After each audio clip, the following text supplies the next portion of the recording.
Hey guys, what I had originally planned for this video, for what is now this lovely Easter evening, but what I was hoping to do today, was to do a toy review of Jetstorm and Jetfire for you guys, because I got them today for Easter, and I know a bunch of you have been asking for a toy review from me.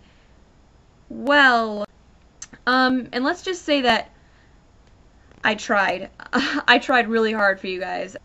Yeah, I'll just show you a couple clips from what I was trying to put together for you guys. I feel like I'm gonna throw up. I had a lot of chocolate today. I'm gonna cry. I don't know how to do toy reviews. Its elbows move, and its waist doesn't. And see, I just popped something off. So please give me a moment as I try to stick this back on here. Something tells me this is not gonna be the first time this happens, or not gonna be the last time anyway. You would not believe how excited I was to get these two. I was just like, I need Jetstorm and Jetfire, and now I'm like, why Jetstorm and Jetfire? Why is this so terrible? So I guess next thing to talk about would be the jet mode. Ugh, look at this. Look at all these instructions. I feel like this is mistransformed. Oh, it's because it is. I expected it to be a little bit more, I don't know, substantial. See, I don't look at this and go, hey, a jet. I look at this and go, hey, an A. Or like a triangle. Darn it, I just realized to show you the super jet mode I have to transform Jetfire to. I don't think when you guys asked for me to do a toy review you were expecting something this terrible. But this is just awesome. It's just two jets sitting on top of each other. Fantastic. So I guess the next and final unfortunate step is making Safeguard. I'm just telling you guys, I lost 2 nails this morning trying to transform Safeguard, and I have prom next weekend, so I am not very happy with his toys right now. Okay, and this is the part that makes me so mad, and this is not the first time I've done this. This is Jetstorm's leg, and it is not connected to the rest of Jetstorm. Why? Because these legs pop off all the time, and it takes like 20 minutes to get these back on. Okay, so I'm trying to put the leg back on, and this little doodad pops off. I don't know if you guys are going to get a review tonight, because this is a pain in my butt and I'm going to cry. This is horrible. So yeah, that is why I don't have a Jetstorm and Jetfire review for you guys, because guess what? Jetstorm still doesn't have a leg. Yay, I'm gonna put that back on later. Yeah, there's little bits of Jetstorm all over the place. I'm not kidding.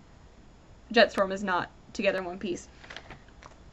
So what I've decided to do instead is just skip to the part that I really wanted to do, and that is do a quick review of the comic that came with the toys. This is kind of the only reason that I wanted them in the first place. I did think it'd be cool to have Jetstorm and Jetfire, but now I hate these toys like with the bottom of my heart. My fingers hurt so badly.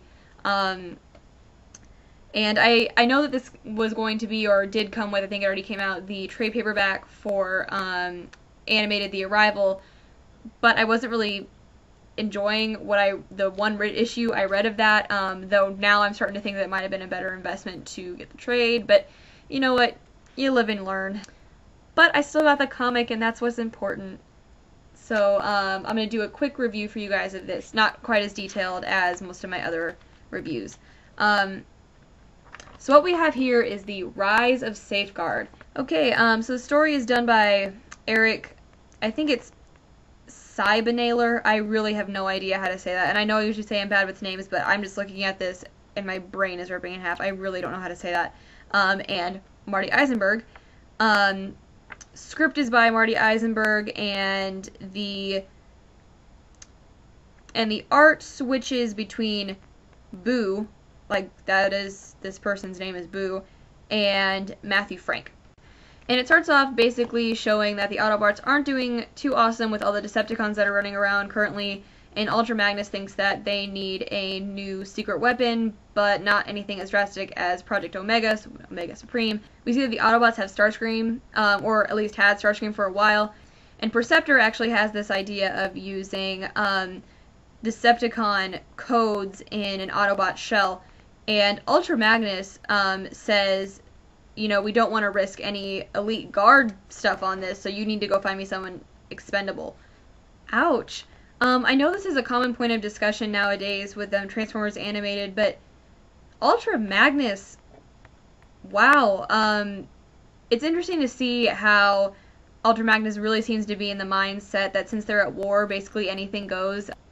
And so looking at this and then looking at Omega Supreme and seeing how Omega Supreme was purposely made dumb so he wouldn't mind killing a bunch of people, it's very interesting to see how Ultra Magnus really isn't that great of a guy. He's definitely more worried about winning the war than he is about kind of what he calls expendable lives, so that's interesting. And then we just jump to Jetstorm and Jetfire, pre-becoming of Jetstorm and Jetfire, and they are working on Energon farms, and they're being mean to each other, and there is an accident, and Jetstorm and Jetfire actually hurt pretty badly. And so Perceptor's like, oh, we have our volunteers. And then basically we see Perceptor and Wheeljack and also Red Alert for a little bit changing the previous Jetstorm and Jetfire to the new and improved Jetstorm and Jetfire. And while they're doing this, we kind of get this interesting comment from Wheeljack, because Perceptor's talking about how they could become stronger and faster, and Wheeljack's like, or they could want to destroy every Autobot in sight. So then they are revealed, the new Jetstorm and Jetfire as we see them in the show. And the thing is, these guys are really just kids. They're playing around, they aren't necessarily very disciplined. So Sentinel Prime is put in charge of straightening them out a bit. And so even though they're kind of immature, it is seen very quickly that Jetstorm and Jetfire are very powerful. We see them training with Jazz, which is kind of interesting. And at first it seems like they don't really know what they're doing, but then they kind of take them out. And then it moves to them in this kind of virtual reality simulator type thing, and they're basically taking out every single thing that's thrown at them. And so Perceptor comes in and he's like, well, I have an idea, and he uploads some of Starscream's data to the virtual reality fighting thingy. And so Jetstorm and Jetfire start fighting this virtual Starscream that ends up actually taking over the program and becoming very dangerous. And the problem is, Jazz and Sentinel have no way to remove Jetstorm and Jetfire from this virtual reality thing, so they can't stop what's going on, and Perceptor doesn't have any control anymore over the system. So at one point, Starscream actually takes out Jetstorm, and this really, really, really ticks off Jetfire, who basically is then engulfed in flames and starts using his flamethrowers. And even after he kind of seems to take out Starscream, he loses control. And while the virtual Jetfire is losing control, as is the real Jetfire, about to basically burn down the entire facility that they're in. And Jetstorm wakes up and realizes what's going on and is able to counterbalance Jetfire's flamethrowers with his wind turbines. And then Starscream comes back and they realize that they can merge together, and that's where we discover Safeguard. And what I think is really funny is it's not necessarily Safeguard that takes out Starscream, it's that stupid double jet thing that takes out Starscream. But in the end, they do take out the virtual Starscream and are then able to get out of the virtual reality simulator thing. And so they have proven themselves as suitable warriors and become Elite Guard members. The end. So yeah, I've actually been really excited to read this, and it did not disappoint.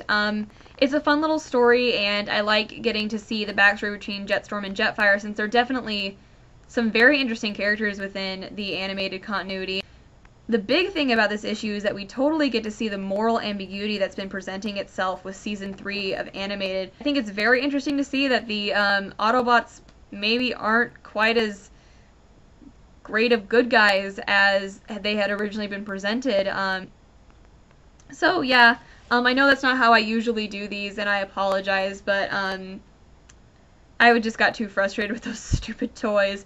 So hopefully you liked this very odd, very not well put together Easter special. I should be back in a couple of days for my review of Maximum Dinobots 3. And until then, I will see y'all later. Happy Easter!